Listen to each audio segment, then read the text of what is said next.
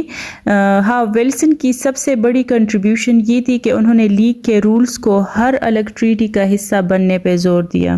اب دیکھتے ہیں یہ لیگ آرگنائزڈ کس طریقے سے تھا. سٹارٹ میں اس کے 42 ممبر سٹیٹس تھے جو 1926 تک 55 ہو گئے اور اس کے 5 مین آرگنز تھے. The first one is the General Assembly. اس کی سال میں ایک بار میٹنگ ہوتی. ہر اسٹیٹ کے پاس ایک ووٹ کا حق ہوتا اور اس کا فنکشن جنرل پالیسی کو ڈیسائیڈ کرنا تھا، جیسے کسی پیس ٹریٹی کو ریوائز کرنا یا لیگ کے فائنانسز کو ہینڈل کرنا، اور ہر ڈیسیجن کا یونینیمس ہونا بھی ضروری تھا. اس کا فائدہ یہ ہوا کہ چھوٹے اور میڈیم سائز اسٹیٹس کو اپنے ایشوز کو ڈسکس کرنے کا موقع مل جاتا. The second organ was the council. It was a much smaller body.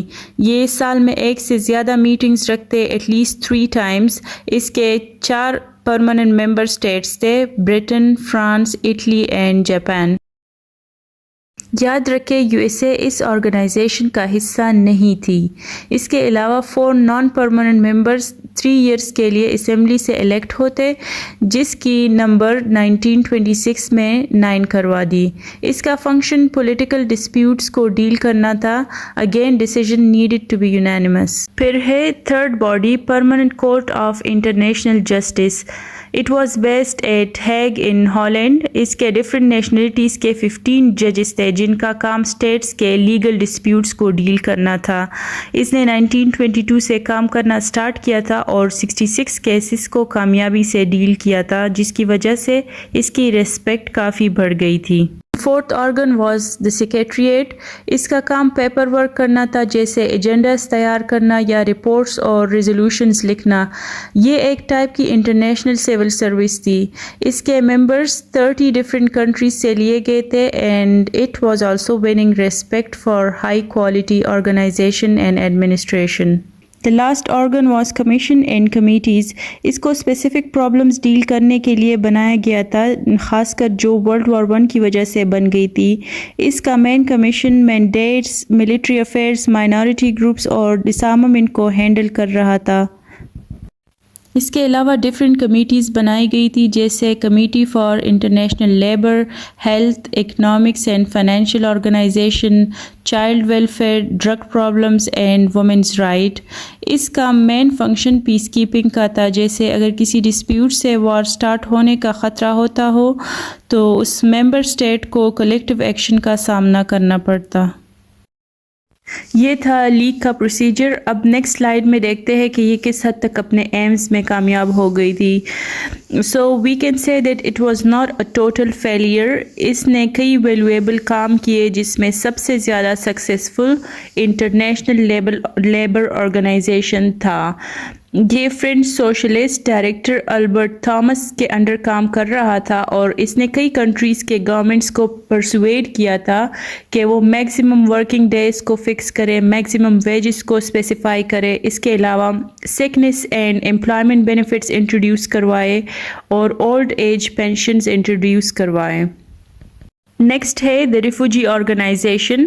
اس نے ہزاروں پریزنرز آف وار کے ایشوز کو ریزالو کیا تھا. اس آرگنائزیشن کی وجہ سے 500,000 ریٹرنڈ ہوم اور 1933 میں جرمن پرزیکیوشن سے تھاؤزنڈز آف ریفوجیز کی نکالنے میں ہیلپ دی تھی. دی ہیلتھ آرگنائزیشن نے ایپیڈیمک کی کازز کا جائزہ لیا اور ٹائفس کے خلاف رشیا کو کامیاب کروایا. پھر ہے دی مینڈیٹس کمیشن جو کہ جرمنی اور ترکی سے لیے گئے ٹیریٹریز کے گورنمنٹس کو سپروائز کرتا. ایک دوسرا کمیشن جو کہ دی سار کو ایڈمنسٹر کر رہا تھا اس میں ریفرینڈم کروایا جس سے نے جرمنی کے حق میں فیصلہ دیا. اس کے علاوہ دی ڈس آرمامنٹ کمیشن بھی تھی جس نے کوئی خاص کامیابی حاصل نہیں کی. اب دیکھتے ہیں کہ لیگ آف نیشنز کی پولیٹیکل اچیومنٹس کیا تھی. پہلا ڈسپیوٹ جو اس لیگ نے ریزالو کیا وہ فن لینڈ اور سویڈن کے بیچ آلینڈ آئلینڈ تھا. لیگ نے فن لینڈ کے حق میں فیصلہ دیا. اپر سلیسیا پہ جرمنی اور پولینڈ کی لڑائی چل رہی تھی. League partition it between the to.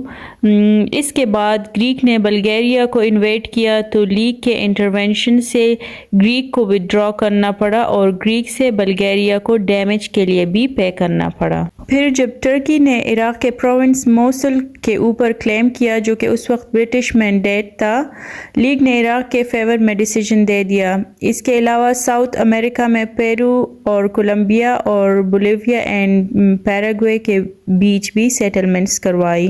اچھا، اگر دیکھا جائے تو ان سب ڈیسیجنز میں سے ایک بھی میجر سٹیٹس کے خلاف نہیں گیا ہے. اس کے علاوہ 2 دفعہ کانفرنس آف ایمبیسڈرز نے لیگ کے فیصلے کو اوور رول کیا تھا.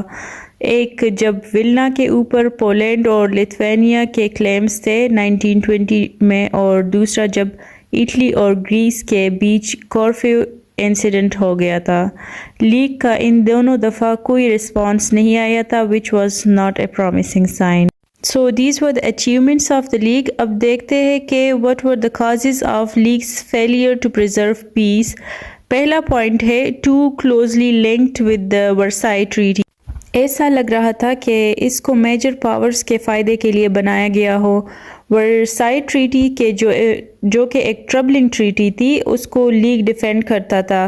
فار ایگزامپل اٹلی کے ڈس اپوائنٹنگ ٹیریٹوریل گینز اور چیکوسلواکیا اور پولینڈ میں جرمن پاپولیشن کے مسئلے لیگ کے لیے مسئلے نہیں تھے. دوسرا پوائنٹ ہے rejected by U S a.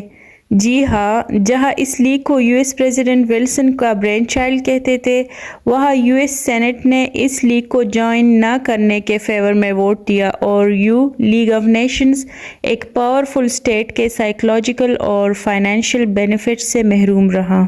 Next is other powers not involved. U S کے علاوہ جرمنی بھی اس لیگ کا حصہ نہیں تھی. شی جوائنڈ اٹ آفٹر 1926 اور جب جرمنی نے 1934 کو لیگ چھوڑ دیا تب جا کے رشیا اس کا حصہ بنا. In short first few years it was deprived of 3 world's important powers. Then we had conference of ambassadors. یہ لیگ کے فیصلوں پہ کئی بار آبجیکٹ کرتی، جیسے ولنا کو جب پولینڈ نے لتھوینیا سے سیز کیا تو کانفرنس آف ایمبیسڈرز نے لیگ کو ایکشن لینے سے منع کر دیا. اسی طرح 1923 میں کورفیو انسیڈنٹ میں بھی کانفرنس آف ایمبیسڈرز نے بے جا مداخلت کی تھی. یہ گریس اور البانیا کے بیچ ایک باؤنڈری ڈسپیوٹ پہ ہوا. جب اٹلی کے باؤنڈری کمیشن کے آفیسرز مارے گئے تو مسولینی نے گریس کے آئلینڈ کورفیو کو آکوپائی کیا اور ساتھ ہی ہیوج کمپنسیشن بھی مانگ لی، جس پہ کانفرنس نے گریس کو اٹلی کے ڈیمانڈز ماننے کے آرڈر دے دیے. The fifth reason was weaknesses in covenant. League کے لیے ایگریسرز کے خلاف ایکشن لینا مشکل تھا اور یونانیمس ڈیسیجن لانا اس سے بھی زیادہ مشکل، اور لیگ کے پاس اپنا کوئی آرمی یا ملٹری فورس بھی نہیں تھا. آرٹیکل 16 کے انڈر ممبر سٹیٹس کو ٹروپس سپلائی کرنا کووننٹ میں مسٹ تھا، لیکن ساتھ ہی ٹروپس بھیجنے کا فیصلہ سٹیٹ پہ چھوڑ دیا تھا which was a nonsense idea of collective security. Covenant کو بہتر بنانے کی کوششیں بھی کی گئی تھی لیکن یونانیمس ووٹ نہ ہونے کی وجہ سے کامیاب نہ ہو سکی. For instance British labour party نے جنیوا پروٹوکول کے نام سے ایک ریزولوشن انٹروڈیوس کروایا تھا جس کا مقصد وار کے وکٹم سٹیٹس کی ہیلپ کرنا تھا، لیکن کنزرویٹو گورنمنٹ نے اس پروٹوکول کو ریجیکٹ کیا. سو the League was dependent on a security system whose success was relied on their commitment. Sixth reason is that the League was very much a French British affair کیونکہ USA اور USSR اس کا حصہ نہیں تھے اور Italy Mussolini کی وجہ سے خود ہاسٹائل تھا. So the only sane states were France and Britain. ان میں بھی برٹن زیادہ انٹرسٹڈ نہیں تھا because they wanted to sign Locarno treaties instead. Seventh reason of the failure of League was world's economic crisis of 1929. Unemployment بہت زیادہ تھی, living standards were falling, جس کی وجہ سے extreme right wing governments یا populist governments بن رہے تھے جیسے جاپان, جرمنی اور اٹلی میں, اور ایسے گورنمنٹس رولز کو صحیح فالو نہیں کرتے. نیکسٹ پوائنٹ ہے جیپنیز انویژن آف منچوریا ان 1931. ہوا یوں کہ جاپان نے چائنیز ٹیریٹری منچوریا کو انویڈ کیا. چائنا نے لیگ سے اپیل کی اور لیگ نے جاپان کو ودرا ہونے کے آرڈرز دیے بٹ جاپان ریفیوزڈ. اب لیگ نے منچوریا کو خود گورن کرنے کی سجیشنز دی جن کو جاپان نے ماننے سے انکار کیا اور لیگ سے ہی نکل گیا. لیگ کسی قسم کے سینکشنز نہ لگا سکا کیونکہ برٹن اور فرانس خود اکنامک پرابلمز میں گرے ہوئے تھے. The other reason was the failure of World Disarmament Conference. 1932-33 میں World Disarmament Conference میں جرمنی نے اپنے آرمز کو فرانس کے برابر رکھنے کے مطالبہ کیا جس پہ فرانس نے ڈسارمامنٹ کانفرنس کو 8 سال کے لیے پوسٹ پون کرنے کا کہا. ہٹلر کو بہانہ مل گیا اور کانفرنس اور لیگ دونوں کو چھوڑ دیا. Then we have our last reason of the failure of the League, which is Italian invasion of Abyssinia in October 1935. یہ لیگ کے پریسٹیج کو سب سے بڑا دھچکا تھا. لیگ نے اٹلی پہ سینکشنز لگائے لیکن اٹلی نے پھر بھی کانکویسٹ کمپلیٹ کی اور کچھ ہفتے بعد سینکشنز بھی ختم کروائے. برٹن اور فرانس نہیں چاہتے تھے کہ سینکشنز کی وجہ سے مسولینی ہٹلر کے قریب ہو جائے لیکن ایسا ہی ہوا. اٹلی اور جرمنی کلوزڈ ہو گئے.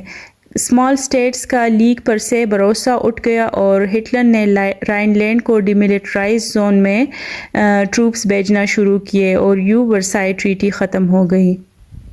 اس کے بعد سے کسی نے بھی لیگ کو سیریسلی نہیں لیا. اب دیکھتے ہیں اس کی کریٹیکل انالیسز. کچھ ہسٹورین سمجھتے ہیں کہ یہ کوئی کمپلیٹلی فیلئر نہیں تھا بلکہ کئی موقعوں پہ لیگ کامیاب ہو گیا تھا. رتھ ہینک کہتی ہے کہ اس نے contemporary global system of international organisation کی طرف راہ بنا لیا تھا. ایکسپیکٹیشن زیادہ اور ان ریئلسٹک تھی جیسے ایگریسرز کے خلاف لیگ کے پاس کوئی ملٹری فورس نہیں تھا. اس کے علاوہ اس کی سب سے بڑی کنٹریبیوشن یہ تھی کہ اس نے پہلا ایکسپیریمنٹل فیس پرووائڈ کیا جس نے بعد میں یونائٹڈ نیشنز کے لیے ایک بلو پرنٹ کا کام کیا. So guys, that was our topic today. Now let's see what is the question of the video. It is, do you think that United Nations organization is going to be another League of Nations or has it overcome its flaws? جنہوں نے پہلے 2 videos کو answer نہیں کیا ابھی جا کے لکھ آئے اور next video is gonna decide the winner. See you next Sunday. Till then, keep studying. مرغے نے تنگ رکھا ہے.